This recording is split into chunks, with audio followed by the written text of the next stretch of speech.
السلام عليكم ورحمة الله وبركاته. أهلا بكم معايا في فيديو جديد من وي. فيديو النهاردة إن شاء الله هشرح فيه معاكم طريقة عمل قلب صغير نستخدمه كقاعدة للأكواب باستخدام خيوط الكليم أو المكرمية، وممكن كمان الخيوط الصوف زي ما هنستخدمها مع بعض النهاردة.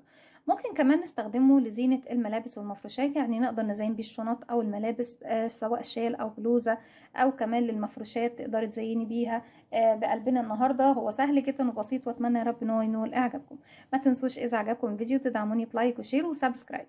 بسم الله الرحمن الرحيم. هنبتدي نشتغل بخيط صوف متوسط سمك مع إبرة رقم 3.5 ملم، لكن انتوا تقدروا زي ما قلنا في البداية تشتغلوا بأي سمك خيط وأي حجم إبرة انتوا حابينه. بسم الله. بسيب مسافة من الخيط وابتدي ألف الخيط حلقة على الهواء، بدخل داخل الحلقة أسحب الخيط وأخرج منها، طرف الخيط بشده بقى في العقدة البداية. هبتدي أرتفع 4 سلسلة. بسم الله، 1 2 3 4، وهروح لأول سلسلة اشتغلتها بدخل في الحلقة الأمامية الفرونت لوب، أسحب الخيط وأخرج منها ومن الحلقة اللي عندي على الإبرة داخل الدائرة، وبجيب خيط البداية حول السلاسل داخل الدائرة. ببتدي أرتفع دلوقتي سلسلتين وهشتغل داخل الدائرة 11 عمود بلفة. بسم الله، 1 2، وداخل الدائرة ببتدي بقى أدخل أشتغل 11 عمود بلفة. ازاي بشتغل العمود؟ بيكون عندي على الإبرة حلقة بلف لفة واحدة، لأنه عمود بلفة واحدة بقى معايا حلقتين.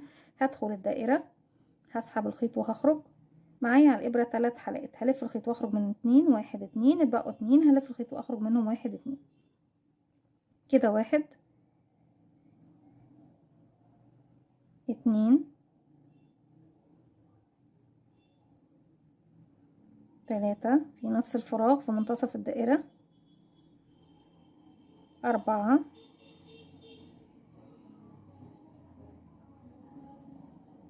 وبكمل لغاية ما بوصل 11 عمود بلف. في النهاية بعد ما كونت 11 عمود بروح لسلسلتين الارتفاع 1 2، بدخل في رقم 2 وبخلي معايا خيط البداية، اسحب الخيط واخرج من تحتها ومن تحت الحلقة اللي عندي على إبرة. فوق سلسلتين الارتفاع هرتفع بردك سلسلتين ارتفاع 1 2، وهسيب الفراغ اللي هو طبعا قفلت فيه وارتفعت فوق منه سلسلتين، واروح للفراغ رقم 2 اللي هو تاني عمود او اول عمود طبيعي اشتغلته تحت هنا، هشتغل فوقيه 2 عمود بلف. 1 تاني في نفس الفراغ 2، هرجع في الفراغ اللي بعده اشتغل 2 عمود، وفي كل فراغ يقابلني اشتغل 2 عمود. 1 كمان مرة في نفس الفراغ 2،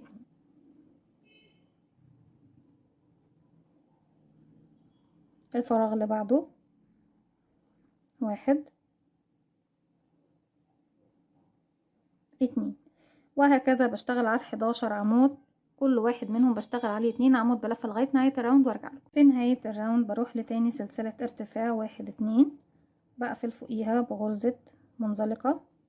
السلسلتين دول انا بعتبرهم عمود بلفة، لكن دايما بيكون فوقيهم سلسلتين وما بشتغلش في نفس الفراغ ده حاجة. خلاص يا بنات، هرتفع كمان سلسلتين 1 2 فوق اول عمود هيقابلني، هشتغل 2 عمود بلفة. 1 كمان مرة في نفس الفراغ بشتغل كمان عمود 2، والفراغ اللي بعده بشتغل عمود 1، الفراغ اللي بعده بشتغل مرتين 1 2، اللي بعده مرة، يعني 2 عمود عمود 2 عمود عمود 2 عمود عمود، وهكذا 2، وهنا 1 2 1 2 1 2 1 لغاية ما بخلص الراوند كله وهرجع لكم. في نهاية الراوند بردك بقفل في تاني سلسلة ارتفاع بغرزة منزلقة. طيب هروح بمنزلقة لغاية اول غرزة عندي هنا، وابتدي ارتفع سلسلة واشغل فوقيها غرزة حشو واحدة. طيب الغرزة اللي بعدها هشغل فوقيها غرزة نصف عمود وعمود بلفة في نفس الفراغ، هو الخمس فراغات اللي جايين فوق كل فراغ بشتغل 2 عمود بلفة في نفس الفراغ كده. 1 2 في نفس الفراغ، وده اول فراغ عندي من الخمسة كده. 1 فراغ رقم 2 1 2 عمود فراغ رقم 3 1 2 فراغ رقم 4 1 2 الفراغ رقم 5 1 2 الفراغين اللي جاي كل واحد فيهم هيكون عمود بلفة واحد، عمود، واللي بعده كمان عمود. الفراغين اللي بعدهم هيكونوا نصف عمود. وبنراجع غرزة النصف عمود كده على السريع. بيكون عندي حلقة بلف الخيط، بيكونوا حلقتين، بنزل الفراغ اللي هشتغل فيه، اسحب الخيط واخرج، معايا 3 حلقات الف الخيط واخرج منهم هما التلاتة. دي كده نصف عمود، واللي بعدها كمان نصف عمود. الاربع غرز اللي جايين هيكونوا حشو، 1 2 3 4. ارجع اشتغل غرزة نصف عمود، وبعد كده الفراغ اللي جاي عمود بلفة. الفراغ اللي بعده هنشتغل 3 عمود في فراغ واحد، 1 2 3. ارجع يعني امشي كأني بمشي عكس. احنا كنا اخر حاجة قبل ال3 عمود كنت بشتغل عمود 1، وقبله كان نصف عمود،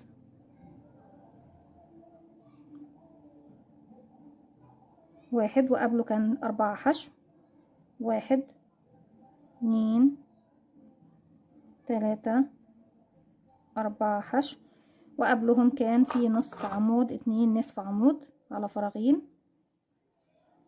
1 2 نصف عمود، وقبلهم كان 2 عمود على فراغين، عمود واحد على كل فراغ، 1 1.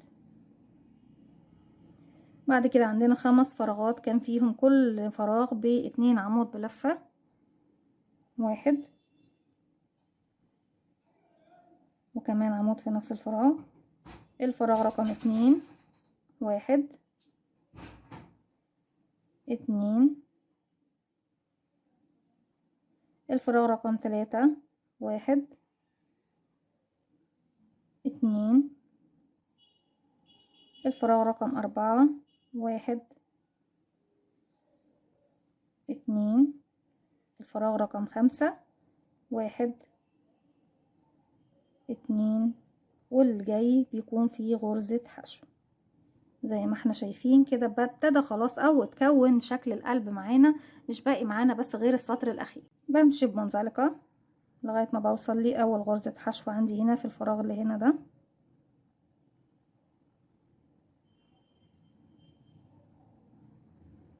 فوق غرزة الحشو بشغل غرزة حشو، يعني برتفع سلسلة وبشغل غرزة حشو. الغرزة اللي وراها بشغل فيها نصف عمود. الغرزة اللي وراها بيكون فيها نصف عمود مع عمود بلفة في نفس الفراغ.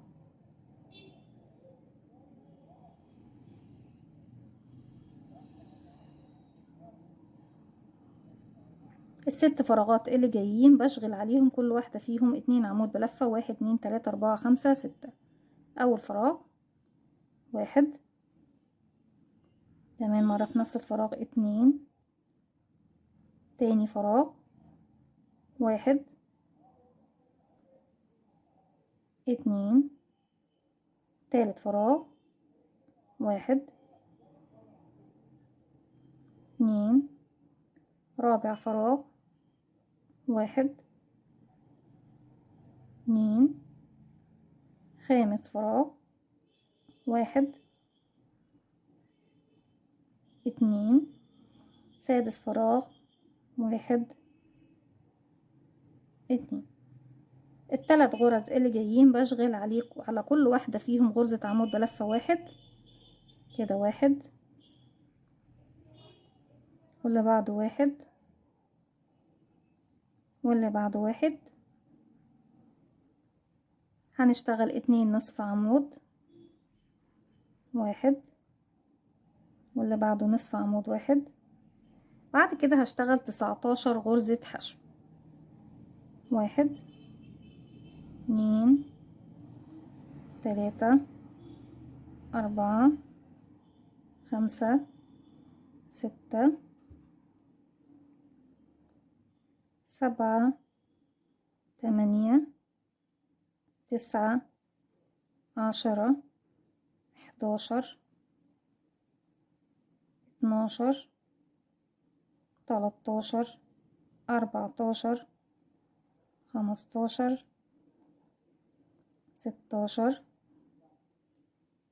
17 18 19.